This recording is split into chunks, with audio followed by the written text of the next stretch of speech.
ETF index mutual funds నేర్చుకుని stock మార్కెట్లో రాణించాలనుకుంటున్నారా? వెంటనే ఈ నెంబర్కి కాల్ చేయండి.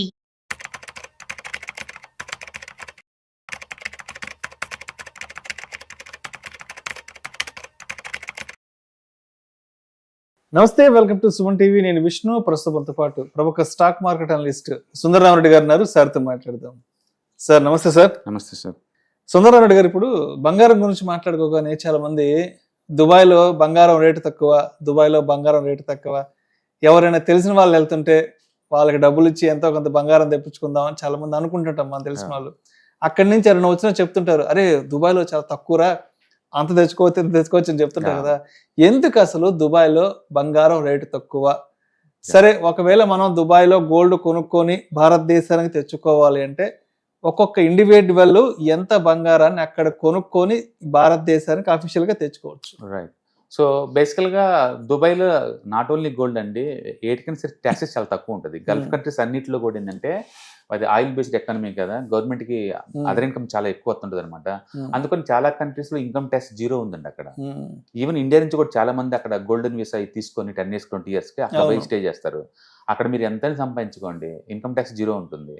ప్లస్ ఈవెన్ బిజినెస్ ఏదైనా రన్ చేసినా సరే గవర్నమెంట్కి లీజ్ ట్యాక్సెస్ ఉంటాయి అండ్ సేఫ్టీ సెక్యూర్ హై లెవెల్లో ఉంటుంది. అందుకని వరల్డ్ వైడ్ గా ఉన్న అల్ట్రా రిచ్ పర్సన్స్ మొత్తాన్ని అట్రాక్ట్ చేస్తూ ఉంటాయి అనమాట. కాకపోతే ఏంటంటే టెంపరేచర్ కొంచెం బయటికి పోలేము, లోపల వరకు ఉన్నంత చెప్పి అనమాట, లోపల వరకు అనమాట.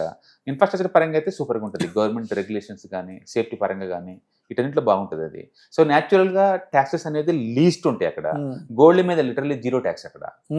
యాక్చువల్ గోల్డ్ అవైలబిలిటీ ఎక్కడ ఉండాలా? గోల్డ్ మైనింగ్ అయితే ఎక్కడైతే ఉందో అక్కడ అవైలబిలిటీ ఉండాలా.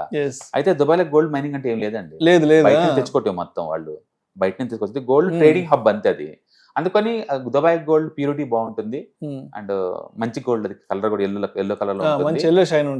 అండ్ వాళ్ళు రోజుకి టన్ను లెక్క అమ్ముతారు, కేజీ లెక్క కూడా కాదు, ఎందుకంటే వరల్డ్ వైడ్ కదా ఎగ్జిబిషన్ జరుగుతుంది అక్కడ. అందుకని మన చార్మినార్ లో కనుక బెంగళూరు కదా ఎట్లా ఉంటుందో దుబాయ్ లో గోల్డ్ అలా ఉంటుంది అనమాట. సో న్యాచురల్ గా అంత ఎక్కువ ఉన్నప్పుడు ఎంతకంత డిస్కౌంట్లు అమ్మటం అనేది మామూలు విషయమే. ఒకటి ట్యాక్సెస్ లేవు, కాంపిటేటివ్ ప్రైస్ లో కాబట్టి తక్కువ రేటుకి అమ్ముతారు అనమాట. అందుకని ఇండియాతో పోల్చుకుంటే 1000-2000 తగ్గడం అనేది మామూలు విషయం అది. అది చాలా మంది అంటే దుబాయ్ పోయినప్పుడు వచ్చేటప్పుడు బై డిఫాల్ట్ ఆ గోల్డ్ తీసుకొస్తారు. ఈవెన్ దుబాయ్ కాదు, ఈవెన్ సింగపూర్ వెళ్ళినట్టు కూడా పట్టుకొస్తుంటారు. అంతెందుకండి, యాపిల్ ఫోన్ ఇండియాలో తీసుకుంటే 1,10,000, నువ్వు అదే పక్కన సింగపూర్ లో తీసుకుంటే నీకు 90,000 వస్తుంది. అంటే ఫ్లైట్ చార్జెస్ పాంగుంటే ఇంకా డబ్బులు మిగులుతాయి. అందుకే చాలా మంది టూర్కి వెళ్ళినప్పుడు లేదు యాపిల్ ఫోన్ లో అవి చెప్తుంటారు, అట్లా ఈవెన్ దుబాయ్ కూడా ఇండియాతో పోల్చుకుంటే couple of thousands మనకి సేవ్ అవుతాయి అనమాట. అయితే ఎంత తెచ్చుకోవచ్చు అంటే మీరు కనుక 6 నెలల లోపు ఉంటే ఒకలాగా ఉంటుంది, 6 నెలలు దాటి ఉన్న ఇండియన్స్ కి అయితే ఒకలాగా ఉంటుంది అనమాట. అక్కడ స్టేయింగ్ ని బట్టి. అవును, మన డెఫినేషన్ ప్రకారం ఏంటంటే మీరు ఎన్ఆర్ఐ అన్నాం అనుకోండి, ఊరికే రాదు స్టేటస్. అది ఇండియా బయట నువ్వు 180 days ఉండాలి మినిమం. అలా ఉంటే వాళ్ళకి ఇస్తారన్నమాట ఆ స్టేటస్. మీరు కనుక దుబాయ్ కనుక వెళ్తే టూరిస్ట్ లాగా వెళ్తే 180 days కనుక లోపలికి వస్తే కనుక అప్ టు 40 grams వరకు మీరు తెచ్చుకోవచ్చు. లేడీస్ అయితే, జెంట్స్ కి అయితే 20 grams కన్నా ఎక్కువ అలౌ చేయరు. కానీ అక్కడ తెరకాల్సి ఏంటంటే కస్టమ్స్ యాక్ట్స్ 2016 ప్రకారం ఏంటంటే 1 lakh వర్త్ అయిన గోల్డ్ ని మాత్రమే లేడీస్ తెచ్చుకోవాలి. అది పెట్టింది 2016 లో అండి రూల్, కస్టమ్స్ లో పెట్టింది. ఇప్పుడు ఎంత ఉంది? 10 grams గోల్డే 1,15,000. అంటే వాల్యుయేషన్ ప్రకారం చూసుకుంటే 10 గ్రాములు కూడా రాదు ఇప్పుడు. అంటే ఒక 7 గ్రాములు 8 గ్రాముల లోపల అయితే ₹1,00,000 అంతే. 10 గ్రాముల లెక్క అయితే మాత్రం మళ్ళీ 40 అంటారు. ఇప్పుడు మన ఎయిర్పోర్ట్ లో దిగంగానే కస్టమర్లు పట్టుకున్నారు అనుకోండి, వాల్యుయేషన్ ప్రకారం ట్యాక్స్ వేస్తారు వాళ్ళు. 38% ఉంటుందండి కస్టమ్ డ్యూటీ వాటి మీద. చాలా మందికి తెలియక ఏంటంటే వచ్చేటప్పుడు 10 గ్రాములు 20 ఏం పట్టుకోరలే అని చెప్పి తెచ్చుకుంటా ఉంటారు. ఇక్కడ కస్టమ్స్ ఆఫీసర్ చాలా స్ట్రిక్ట్ గా ఉంటారు. చాలా మంది ట్రబుల్ అయ్యారు. దాంతో ఏంటంటే కొంతమంది బ్రైబ్ ఇచ్చి పక్క పోతారు, కొంతమంది నెగ్లిజిబుల్ అమౌంట్ అయితే వదిలేసి వెళ్ళిపోతుంటారు. ఇలా జరుగుతూ ఉంటాయి అనమాట. మొత్తానికి అయితే 40 grams అండి లేడీస్ కి అయితే, 40 grams లేదా అండ్ ₹1,00,000 వర్త్ గోల్డ్ ఇప్పుడున్న రూల్స్ ప్రకారం అయితే. జెంట్స్ అనుకోండి 20 grams గోల్డ్ లేదా 50,000 వర్త్, అంతకంటే ఎక్కువ అలౌ చేయరండి. ఒకవేళ తెచ్చుకుంటే అప్ టు కేజీ వరకు తెచ్చుకోవచ్చు, కానీ 38% కస్టమ్ డ్యూస్ కట్టి మీరు తెచ్చుకోవాలా. 38% కట్టేసి. అందుకని చాలా మంది ఇన్నోసెంట్స్ కి రూల్ తెలియదు కాబట్టి టూరిస్ట్ అందరూ కూడా తెచ్చుకుంటా ఉంటారు. అది మొత్తం మీద దుబాయ్లో గోల్డ్ రేట్ తక్కువ. అదే విధంగా ఈ మధ్య ఎన్ఆర్ఐలు కూడా కేంద్రానికి కూడా ఒక విజ్ఞప్తి చేయడం జరిగింది Yeah. ఈ గోల్డ్ వాల్యూకి సంబంధించి కూడా. దాని గురించి ఏదైనా యా చెప్తారా? సౌదీలో ఉన్న ఎన్ఆర్ఐస్ మొత్తం కలిసి గవర్నమెంట్ రిక్వెస్ట్ పెట్టారండి వాళ్ళు. ఎందుకంటే 2016 అప్పుడు గోల్డ్ ఆల్మోస్ట్ 2500 ఉండేది గ్రాము. అప్పట్లో పెట్టిన రూల్ అది.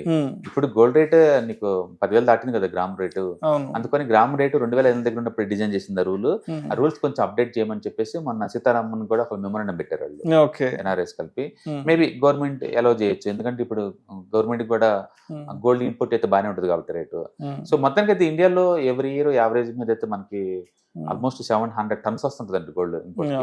లాస్ట్ 10 years అలోన్ కూడా మనకి మోర్ దెన్ 10,000 దాకా వచ్చింది అనమాట. మొత్తం ఇండియన్ అఫీషియల్ లెక్క ప్రకారం అయితే 25,000 టన్స్ ఉన్నాయి. దాని కనుక చూసుకుంటే లాస్ట్ 1 year అలోన్ 50% పెరిగిందండి. 50%. ఎంటైర్ స్టాక్ మార్కెట్ మొత్తం కలిపి 450 లక్షల కోట్లు ఎంటైర్ స్టాక్ మార్కెట్. ఇండియాలో ఉన్న జస్ట్ గోల్డ్ వాల్యూషన్ ఒకటే 350 లక్షల కోట్లు అండి. కాకపోతే ఎవరు పబ్లిక్ వాటిని నోటీస్ చేయట్లేదు, పట్టించుకోవట్లేదు, అది ఆస్తి అనుకోవట్లేదు. ఎందుకంటే మన కల్చర్ లో వాటిని ఉంచుకోవటం అనేది మన పార్ట్ కాబట్టి వాళ్ళు దాన్ని సీరియస్ గా తీసుకోవట్లేదు. కానీ ఇండియన్స్ చాలా ఆల్టర్ రిచ్ అండి. ఇండియన్స్ అందరూ చాలా ఆల్టర్ రిచ్. ఒకప్పుడు లక్షాధికారి అంటే లక్ష ఉంటే లక్షాధికారి అనేవాళ్ళు. ఇప్పుడు 8 గ్రాముల గోల్డ్ రింగ్ ఉన్న వాళ్ళందరూ లక్షాధికారి. కరెక్ట్. So right. అయితే మొత్తానికి మనకి ఇండియాలో మేజర్ ఫెస్టివల్స్ కూడా రాబోతున్నాయి కాబట్టి సో నెక్స్ట్ 1 month లో ఇంకా ఎంతవరకు పెరిగే అవకాశం ఉందంటారు? పెరిగిద్దనే బదులు పెరిగిన రేటు కన్సాలిడేషన్ అవుతుందండి. ఎందుకంటే రేటు పెరిగే కొద్దీ కొన్ని వాళ్ళందరూ పోస్ట్ పోన్ చేసుకుంటూ పోతుంటారు. అంటే షాప్స్ కూడా అంత వర్తం కాదు.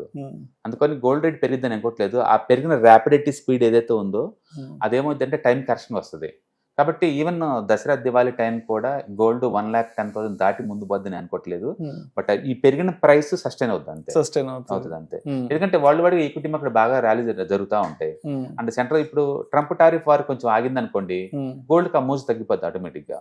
అందుకని నేను అనుకోవటం నెక్స్ట్ 1 year కన్సల్టేషన్ పేజ్ లో ఉంటుంది తప్ప టూ మచ్ పెరగదు. ఎందుకంటే ఇప్పటికే చాలా దూరం పెరిగింది అది. అంటే ఇదే కాదు, ఏ ఎసెట్ అయినా సరే అది టూ మచ్ గా 50 to 100 పెరిగింది అనుకోండి, అంటే 2-3 years సైడ్ మార్కెట్కి వెళ్ళిపోతాయి. టైం కరెక్షన్ అంటారు. అండ్ ఇది గోల్డ్ లో కూడా టైం కరెక్షన్ అయ్యే ఛాన్స్ ఎక్కువ ఉంటుంది. అది ఇప్పటికే 1,10,000 అంటే చాలా మంది సర్ప్రైజ్ అయ్యారు. అది దాటి ముందు పోద్దని అనుకోవట్లేదు. ఆ పెరిగిన స్పీడ్ సస్టైన్ కావడానికి 2 నెలల నుంచి 1 year పట్టే ఛాన్స్ ఎక్కువ ఉంది. కాబట్టి ఎంత ఫెస్టివల్ సీజన్ అయినా సరే అది సెంట్రల్ బ్యాంక్స్ కొనటం వల్ల వచ్చిన హ్యూజ్ డిమాండ్ కాబట్టి, and market already gold all time హైలో ఉంది కాబట్టి మేబీ వాళ్ళు ఒక 5% 10% డ్రాప్ అయితే మళ్ళీ సెంట్రల్ బ్యాంక్స్ కొనడానికి బిన్ చేయొచ్చు మేబీ. లేదా ఈ ట్రంప్ టారిఫ్ వారు ఇంకా అగ్రెసివ్ కనుక అయితే అప్పుడు పెరిగే ఛాన్స్ ఉంది. ఇప్పుడు చైనా వాళ్ళతో అమెరికా వాళ్ళు అగ్రిమెంట్ జరుగుతుంది. వాళ్ళతో కూడా వాళ్ళు tick talk America division America వాళ్ళకి అమ్మేస్తున్నారు. అరాకిలో కొంటారు. అందుకని చైనాతో ఉన్న ఇష్యూ కూడా రిజాల్వ్ అవుతుంది.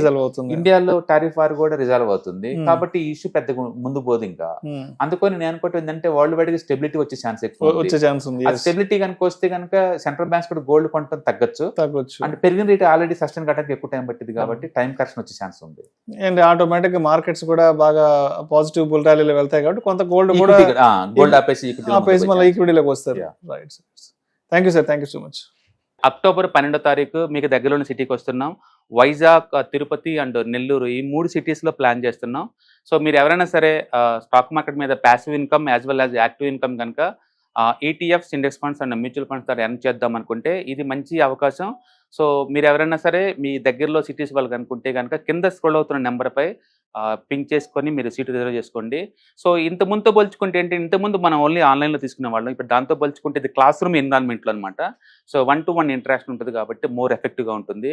కాబట్టి ఎవరికైనా ఇంట్రెస్ట్ ఉంటే ఈ 3 అసెట్ క్లాసులు నేర్చుకుందామని కింద స్క్రోల్ అవుతున్న నెంబర్పై పింక్ చేయండి. Thank you. ETFs, index funds and mutual funds మీరు కనుక స్టాక్ మార్కెట్లో ఎంటర్ అవ్వాలనుకుంటే మార్కెట్లో స్టాక్స్ డైరెక్ట్ గా ఇన్వెస్ట్ చేసే బదులు కపుల్ ఆఫ్ స్టాక్స్ ఇన్వెస్ట్ చేయడం ద్వారా ఏంటంటే ఆటోమేటిక్ రిస్క్ తగ్గించుకోవచ్చు. కాబట్టి మీరు బిగినర్ అయినా లేదా ఎక్స్పీరియన్స్ పర్సన్ అయినా సరే మార్కెట్లో సేఫ్ సెక్యూర్ వేలో లాంగ్ టర్మ్ లో సస్టైనబిలిటీ కావాలంటే ఈ ప్రొడక్ట్స్ లో ఇన్వెస్ట్ చేయడం ద్వారా దాన్ని సాధ్యం చేసుకోవచ్చు అనమాట. కాబట్టి మీకు ఎవరికైనా సరే ఈ ETFs, index funds, mutual fund లో ఇన్ డెప్త్ నాలెడ్జ్ కోసం అండ్ గైడెన్స్ కోసం ఈ ట్రైనింగ్ ప్రోగ్రామ్ అటెండ్ అవడం ద్వారా మీరు మనీ మేక్ చేసుకోవచ్చు. కాబట్టి మీకు ఇంట్రెస్ట్ ఉన్న పార్టిసిపెంట్స్ ఈ వీకెండ్ లో జరిగే వెబినార్ అటెండ్ అవడం ద్వారా ఇందులో ETFs, index funds, mutual funds అంటే ఏంటి, వాటిని ఎలా మనీ మేక్ చేసుకోవాలి, వాటిని ఎలా మేనేజ్ చేసుకోవాలి, వాటి గురించి కాంప్రహెన్సివ్ ట్రైనింగ్ మీకు ఈ ప్రోగ్రామ్ లో అందించబడుతుంది. ఈ వీకెండ్ లో జరిగే ఈ ప్రోగ్రామ్ కి ఎన్రోల్ చేసుకోండి. Thank you.